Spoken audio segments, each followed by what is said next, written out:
Good evening and welcome to Gana shot. Gana shot में आप सबका स्वागत है।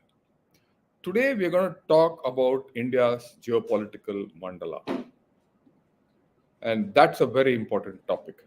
But before I start that, I wish all of you a very happy Independence Day. It's our 78th Independence Day and very significant. That is why I chose this topic on this day. We should see where we stand in the international arena. And we then have to understand where we are going ahead. Right? With this in view, let me get started. But before that, also, my heartfelt condolences to that valiant officer who's lost his life in JNK. Pakistan has reared its head up again. I think it's time to do something. We could talk of it. If you have the questions, I'll answer. Right? I have some views about it, but those are only initial views.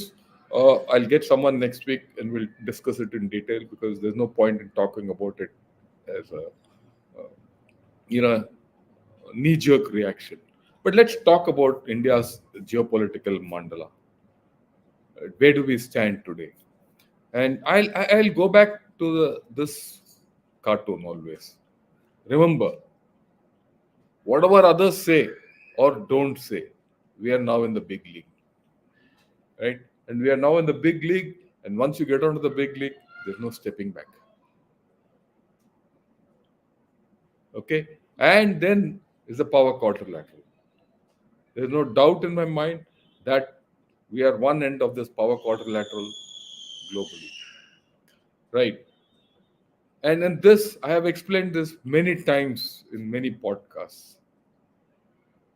At this point of time, our relationship with USA which should have been quite attractive, is not as attractive as it was. The relationship between China and Russia is much more attractive. The relationship between us and India is more attractive. And the relationship between us and China is going through ambivalence. And that is what is training this quadrilateral. Okay. But overall, the prospects remain the same. There's no change, right? The China-India equation is not going to improve, right? India will be a global strategic partner of both Russia and USA. It's up to us how to convince them that we are for both. And then neither USA nor Russia can ignore us. Both of them independently alone can't balance China. And China is a heavyweight, we have to understand that. And it's also a moot point. Can China take on the Russia US, sorry, can US take on the Russia China partnership without another major power? Questionable. So, why I'm bringing this up again and again is that because of Bangladesh, what's happened in Bangladesh, there will be questions in our mind.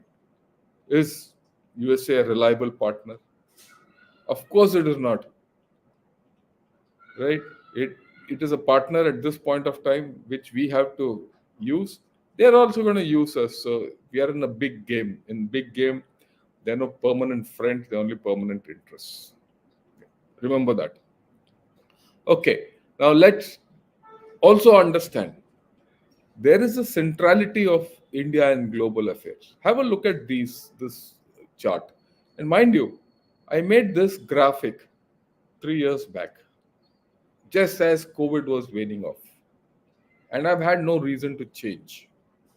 I thought I'll take this presentation out and do some changes and all that, but none, hardly any one odd word here or anything, nothing changes. And that is probably the most important message which all of you have to take. Nothing changes in a hurry in international relations. Certain things happen and events happen which are incongruent. They are like passing weather. They go. The permanent issues stay. So what do you see in this? You see that India remains the fastest growing economy. And it is the only alternative to China in scale. on a long-term basis. Today, it might not be so. Even then, 3 years back, I said so.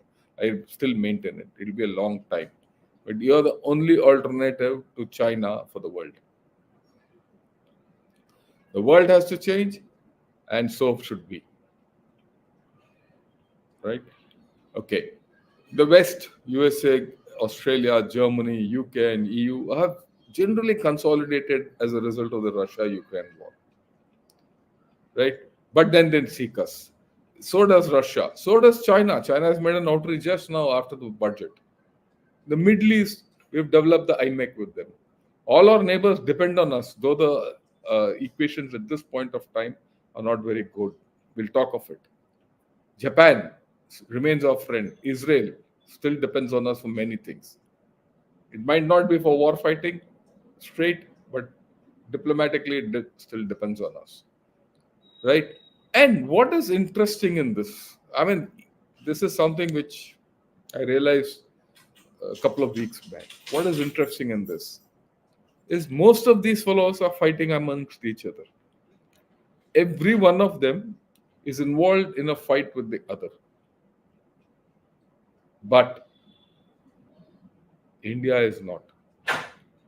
That is the interesting part of the story. India is not in a fight with anyone. That gives us the centrality, it gives us the stability. That's something all of us as Indians should be aware of. We've gone through a very successful election. I'm not interested in the outcomes of the election. Which party won, which party didn't win. I've been telling you this. I'm not political. But what I'm interested in is after the elections, we got a stable government with a strong leader. You might agree with the leader, I might not agree with the leader, that's all different. Or you might not agree with the leader, I might agree with the leader. No. But we have a leader who's strong, who gives continuity. And even today in his Independence Day speech, our Prime Minister has given out a strong message, both for internal and external audience, which is good for India. Right?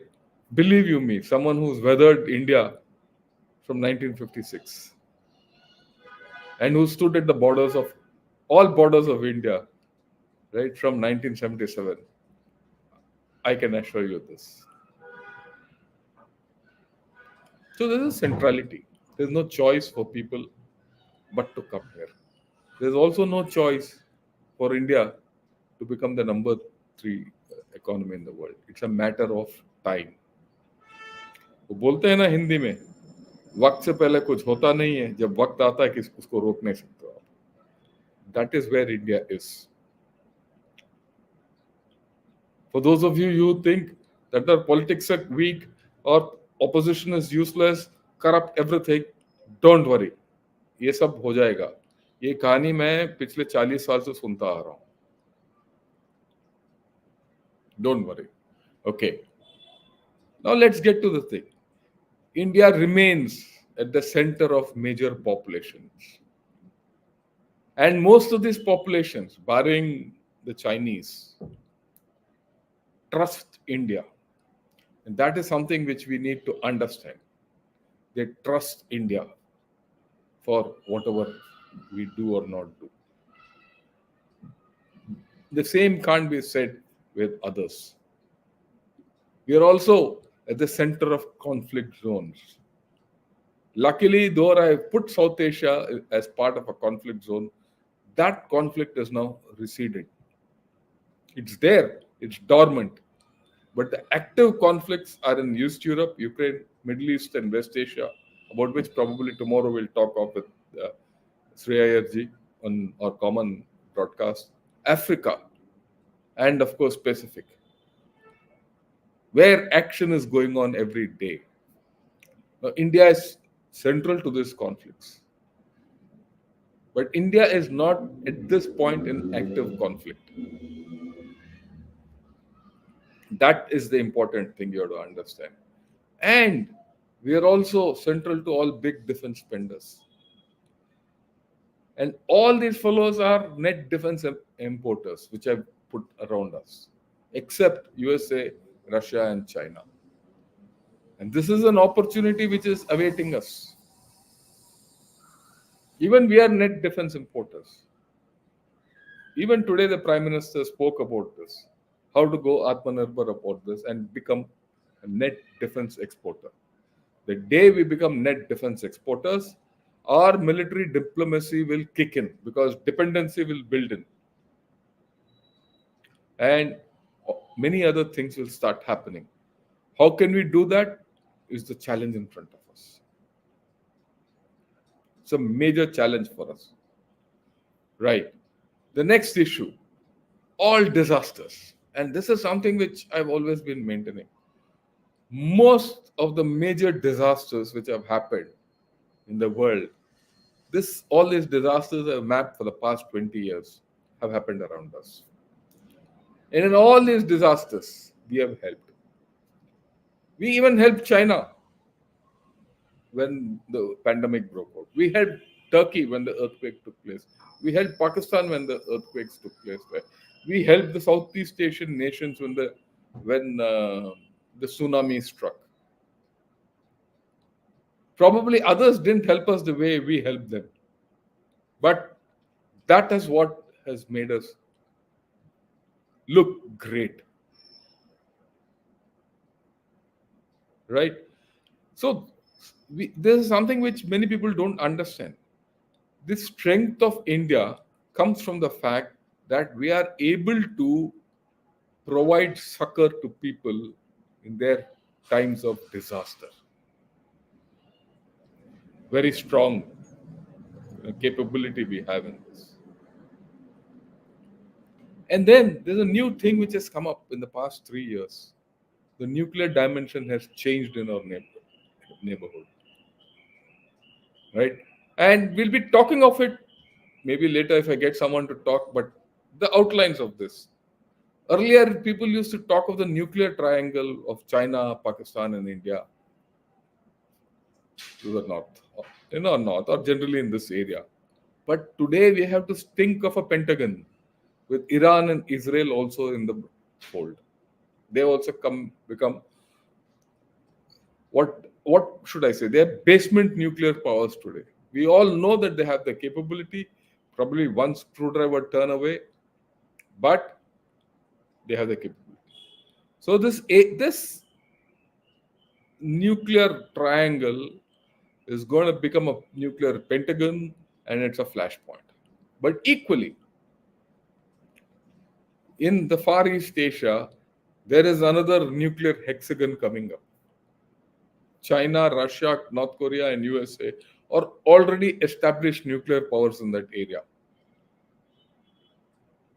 South Korea and Japan are the impending nuclear powers.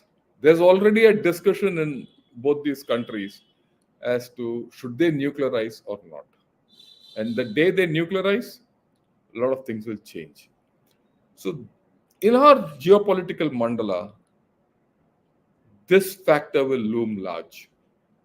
So far, whatever I have said, whether it's the conflict situation, whether it's the disaster situation, or the major populations, or the centrality of India in trade, is all the precursor to what the mandala consists.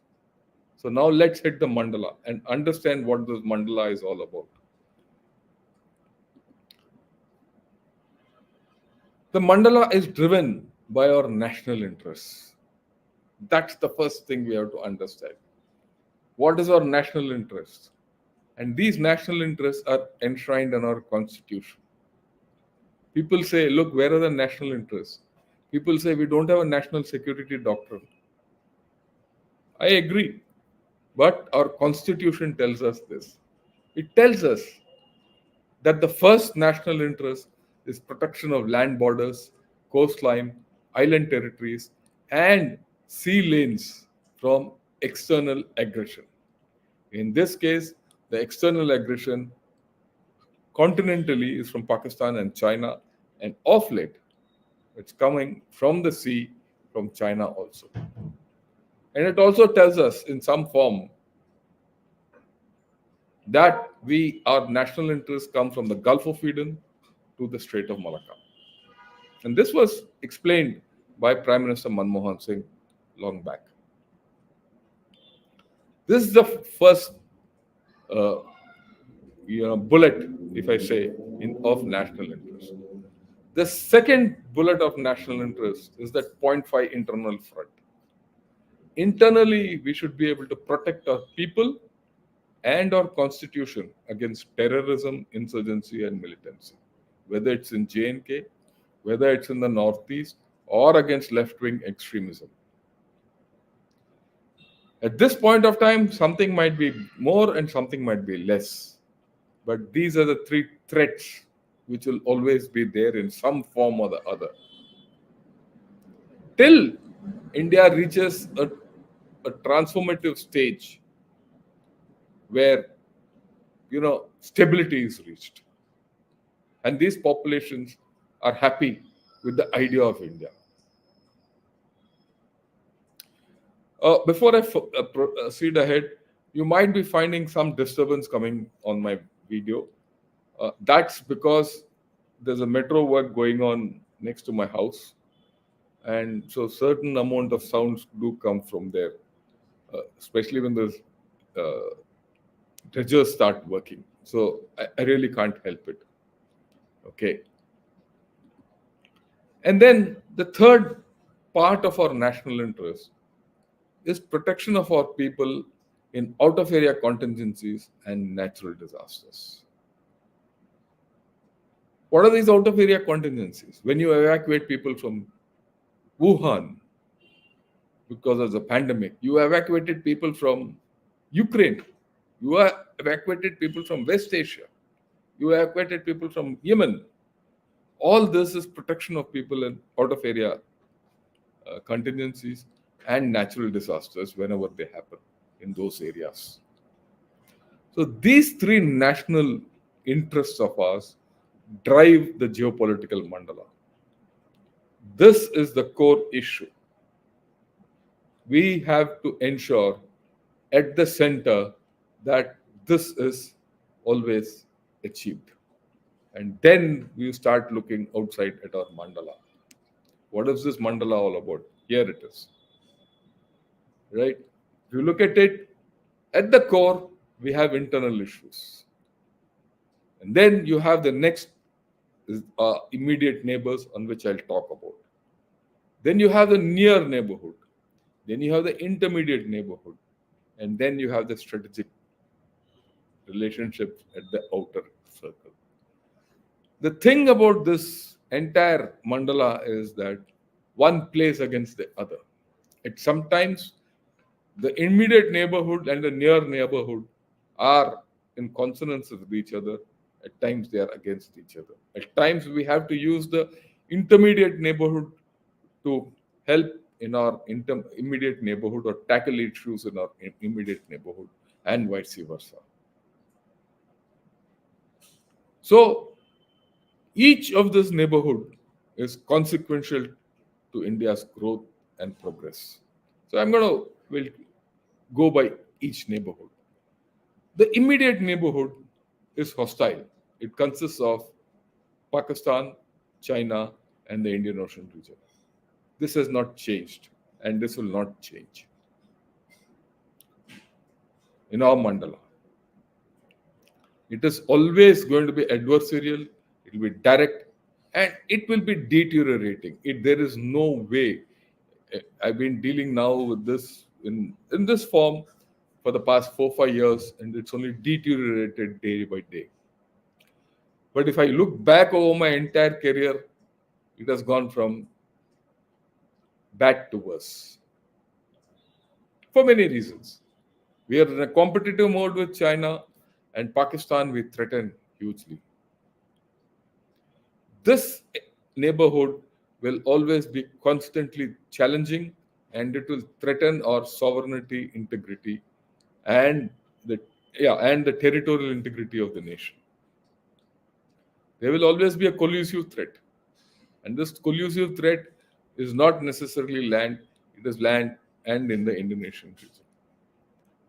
There is an intense nuclear environment here in our immediate neighborhood. We should be ready for long-term proxy and gray zone contestation. This happens almost every day. And let me assure you, this remains our most consequential neighborhood and most consequential to our national interests. And it is presents to us the most complex environment. But very interestingly, at this point of time, while this is supposed to be the prime driver of our security, this is not so at this point of time. There is some stability with China and Pakistan in terms of our security. It's not unstable. It is not unpredictable. It is something which we know, which we can handle. This is what today troubles us, right? And we need to understand this. And the near neighborhood is completely unstable, whether it's Afghanistan, Nepal, Bhutan, Bangladesh, Myanmar, Sri Lanka, or Maldives. Yesterday, with Brigadier Sehgal, we discussed this in detail. This is in constant turmoil, constant economic turmoil. They're all weak states with weak political setups. They are in an episodic relationship with us and China. And they're constantly hedging against each other.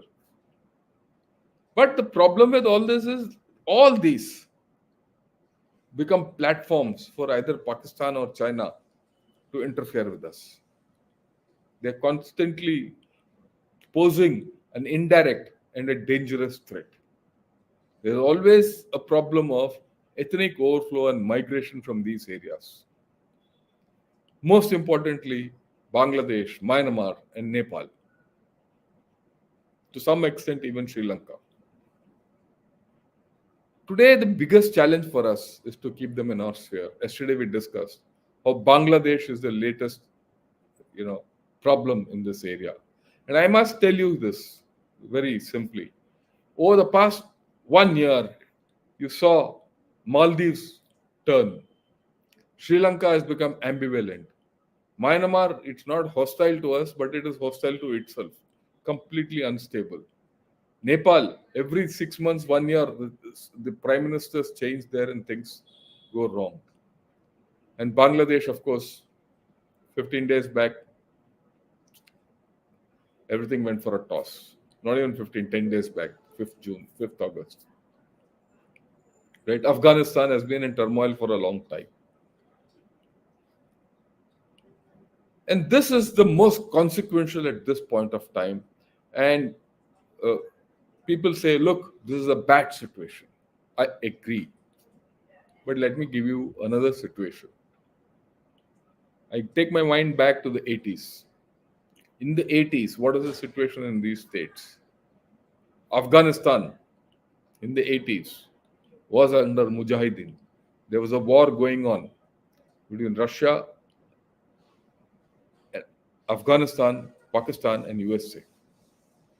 It was a gray zone war, if you put it in today's word. It was an indirect war. It was on. Afghanistan was occupied by Russia, and that's when this fellow Osama bin Laden was born also. That was a time in the 80s when the Kashmir insurgency took off. All these, many of you don't know, but you go back to 80s, that's when foreign terrorists and mercenaries used to come from Afghanistan and create havoc in Kashmir. Sri Lanka was in the grip of an internal civil war in which we were also involved. The IPK was deployed in Sri Lanka. And every day we went to help one lot, and it ended up being, we went to help the country, both sides, and we ended up being enemies to both. Look at Bangladesh of that time. Ziaur Rahman was the dictator, and he was completely hostile to India. Nepal had just started becoming hostile around that time. It was only Bhutan. Myanmar, we had no diplomatic relations with them, with the military junta there. I remember at that point of time was a time when we had this Operation Checkerboard against China. And we were doing brass tacks against Pakistan. In those days, 80s, early 80s, mid 80s, if you went to a cantonment, you won't find anyone because the complete Indian army was deployed on our borders, north, south, east, and west. We were operationally deployed and committed. At that time, India was not a strong country like it was today. We didn't have much. We didn't have much. There were a lot of problems internally. And that was also the time when the Khalistani movement took off, the Kashmiri movement took off. Complete Northeast was unstable. Ulfa. Those of you who have not lived through that time will not understand what I'm talking. We came through that. We came through that with a lot of fortitude. And we've done well. Punjab is peaceful. Northeast is peaceful. This Naxalism has almost vanished. Fastest growth rates. There are some problems. Oh, take care. India is very strong. That's what I'm trying to say on Independence Day. I don't know if you people know. I would like you to ask me questions on what I've said now. If I see the difference between India today and India of the 80s, I see a very strong and confident India who's able to manage all these. If you could manage all that then in the 80s, we'll do it now. Don't worry. So that is something which I thought I must tell all of you. If we want to emerge as a net security provider or as a global power, our outcomes will depend on these extended geographies, which are just around us: Pakistan, China, Afghanistan, Bhutan, Nepal, Bangladesh, Myanmar, Sri Lanka, Maldives. If we can handle these well, we'll be a power. Then you handled Asia. If you can handle Asia, बाकी अपने आप हो जाएगा.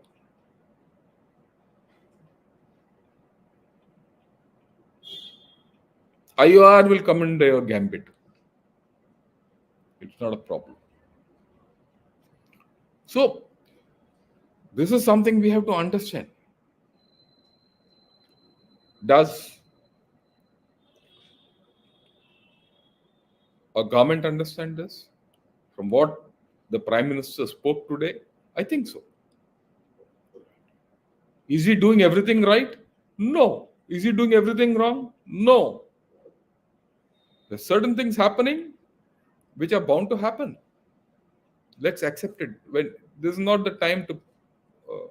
In fact, never should we start blaming each other as a nation, as a people. We might have political differences, we might have ideological differences, we might have religious differences, we might have ethnic differences, but we all have allegiance to one thing called India, Bharat Mata, and that flag. That is indivisible. That is not negotiable. And that is what should be the spirit. And that is the spirit of my channel. Please understand this. Now let's look at the intermediate neighborhood. The intermediate neighborhood is a little away. The intermediate neighborhood has opportunities. And which are the countries in the intermediate neighborhood? They are Central Asia, Middle East, Africa, South Korea, Japan, ASEAN nations, and Australia. These go, many of these countries have their own turmoil and conflict. At times they are competitive, at times they are cooperative. It could be issue based. Things change. 3 years back, Australia was not very cooperative with India, but today it is. Right? We have energy and trade links with these countries here. And we also have historical linkages, uh, especially with countries of ASEAN, Middle East, and Africa.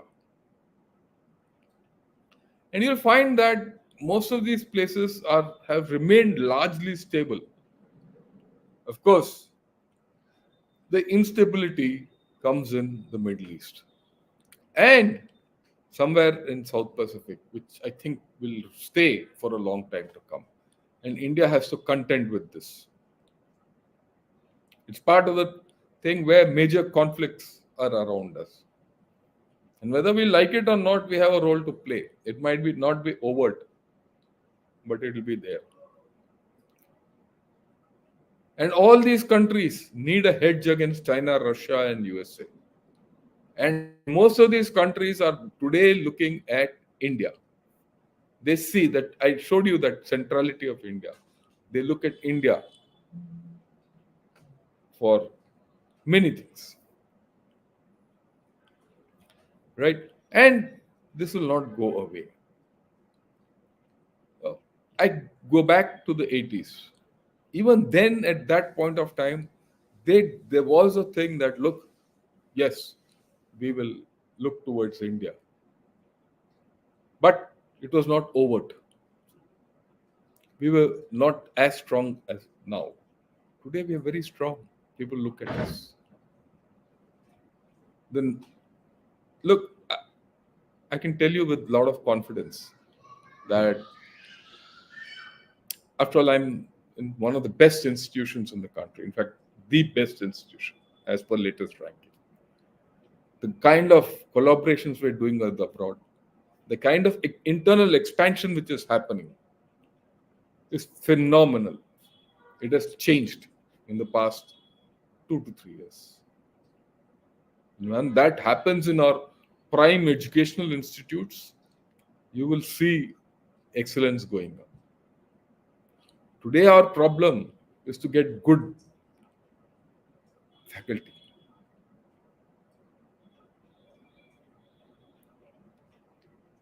And that is why people, these institutes like IITs and all, employ people like me with experience to push things forward and contribute to the national cause. And we are doing it. Believe you me, we are doing it. Right. Then we have this strategic relationship that goes back to that quadrangle which I showed earlier, that quadrilateral, that global quadrilateral. Right? Which are the countries which are in strategic relationship with us? Israel, France, EU, Russia, USA, and the Quad. I put it as a Quad because Quad is strategic in nature. With these countries, India is in a mode of interdependency. You have political and historic relations with these. Many times we are cooperative, but there are times when we are competitive with them. Right? And here is where global dynamics come, and we have to contend with changing power equations. In the recent past, two events are overshadowing this strategic relationship. One is the Ukraine war, where people have said India should take a side, and then the Russia China relationship, where India is playing a tightrope walk. And we need these countries for our own growth. And these countries need India for the global growth and their own growth. So we should never forget this construct which I have now put across to you. There are internal issues. There are plenty of internal issues which we have to go through. We will remain the fastest growing economy, but equally we will be energy deficient unless we have an energy security policy in place, a robust policy where we go in for green hydrogen, where we exploit our thorium reserves, where we use natural energy, solar energy, wind. Are we doing? We are doing. Are we doing enough? Not yet. Is there an honesty about what we are doing? We are doing. Even this found mentioned today in our Prime Minister's address. Climate change, it's going to hit us. Look at what happened in Wayanad recently. Look at what happened last year in Chennai. Look at what happened in Uttarakhand. Sikkim, last year, glacial outburst. Climate change is going to hit us and it's going to cause damage. There are two ways of tackling it. Either you prepare, forearm yourself, forewarn yourself, and tackle that, or you suffer the damage. I think India as a whole has opted to the first one of getting forearmed, getting prepared, which we are doing, right? That's why I got General Hasnain to speak about national disaster and all that. And a lot of people are doing a lot of things there. So we'll do more. Then we are disaster prone. Whether you like it or not, we need to. Climate change and disaster is something we have to constantly be on our toes. We have to overcome our strategic dependencies. How long should we depend on Russia? How long should we depend on USA? How long should we depend on Korea and Japan? And this is a systemic weakness which we have not been able to get over. Then we need to get our partisan politics. इसको jail डाल दो, उसको ये कर दो, उसके against ये बोलो. This politics. Our politicians, many times I feel proud of them, but many more times I feel ashamed of them. Everyone. Look at the results in the Olympics. Politics.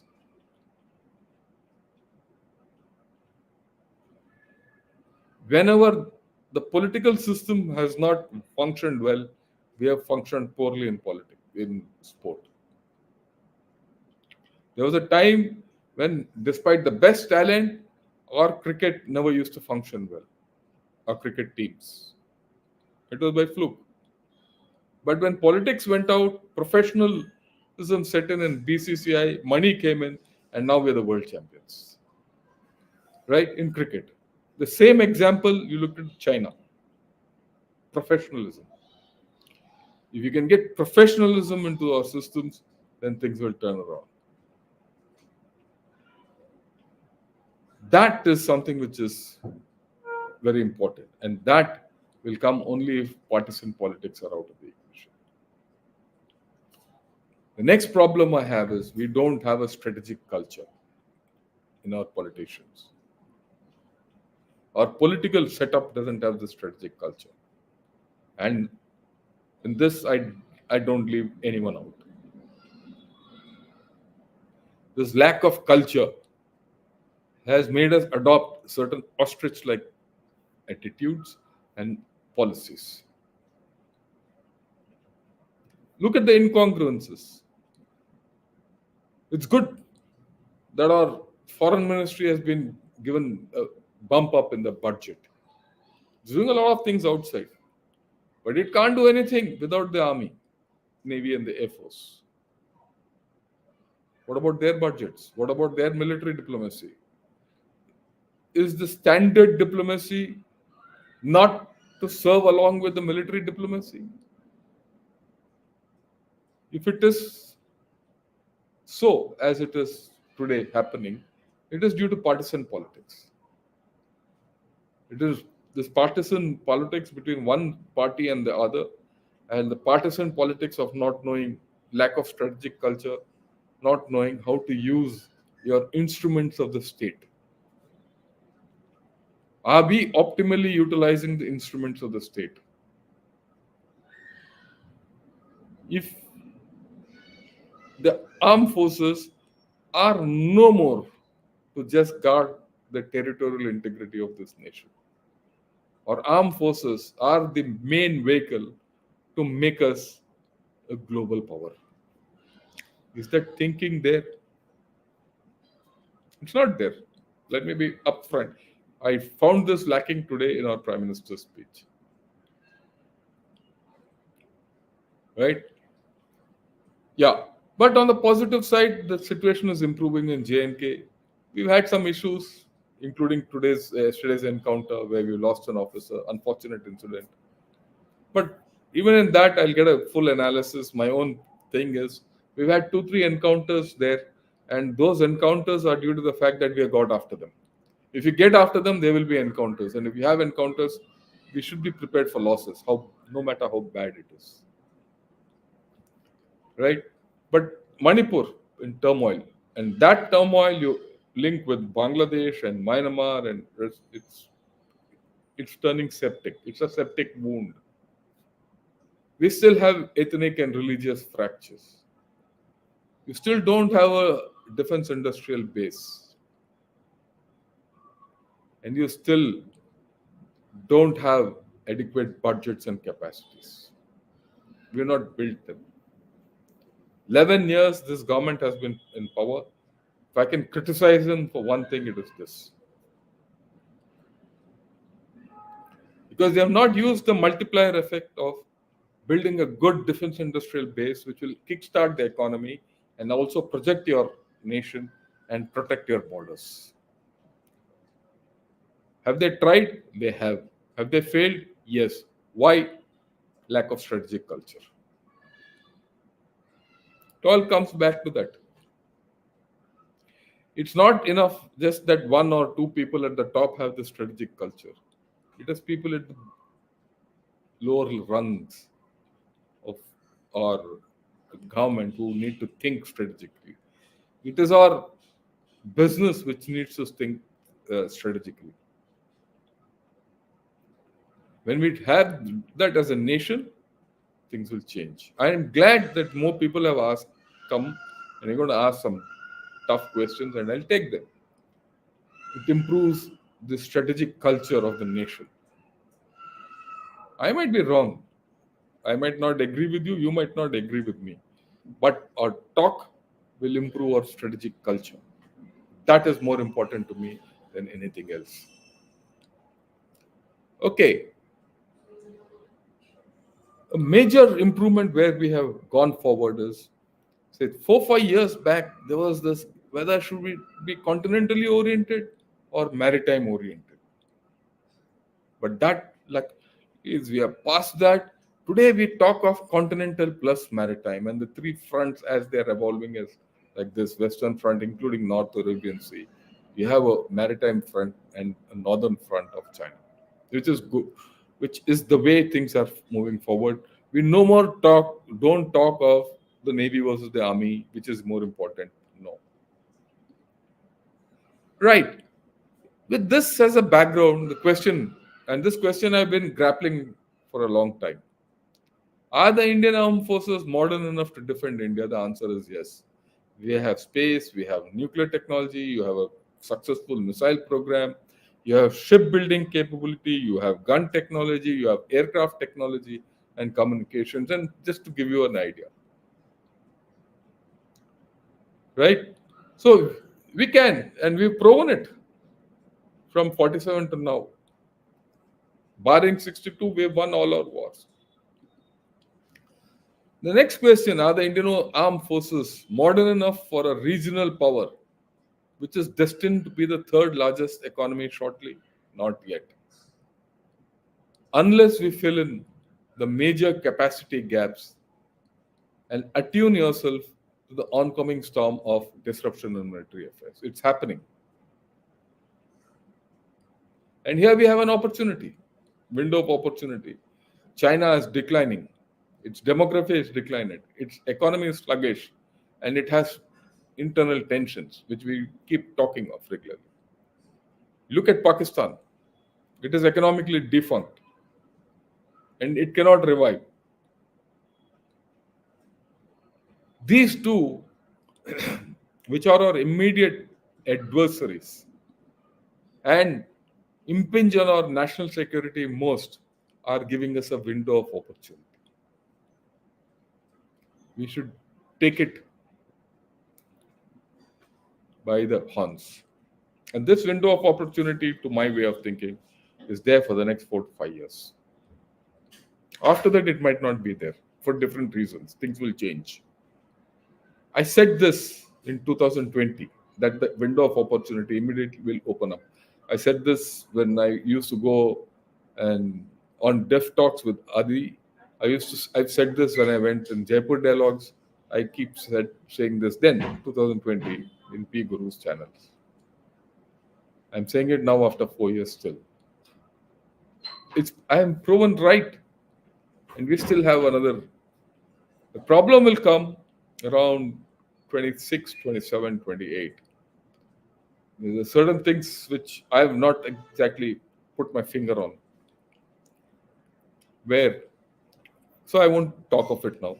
I'll talk of it maybe next year when I am very clear and I can see over the horizon. The horizon which I see where India has got a safe passage is still 26, 27. Yeah, something odd might happen that I cannot guarantee.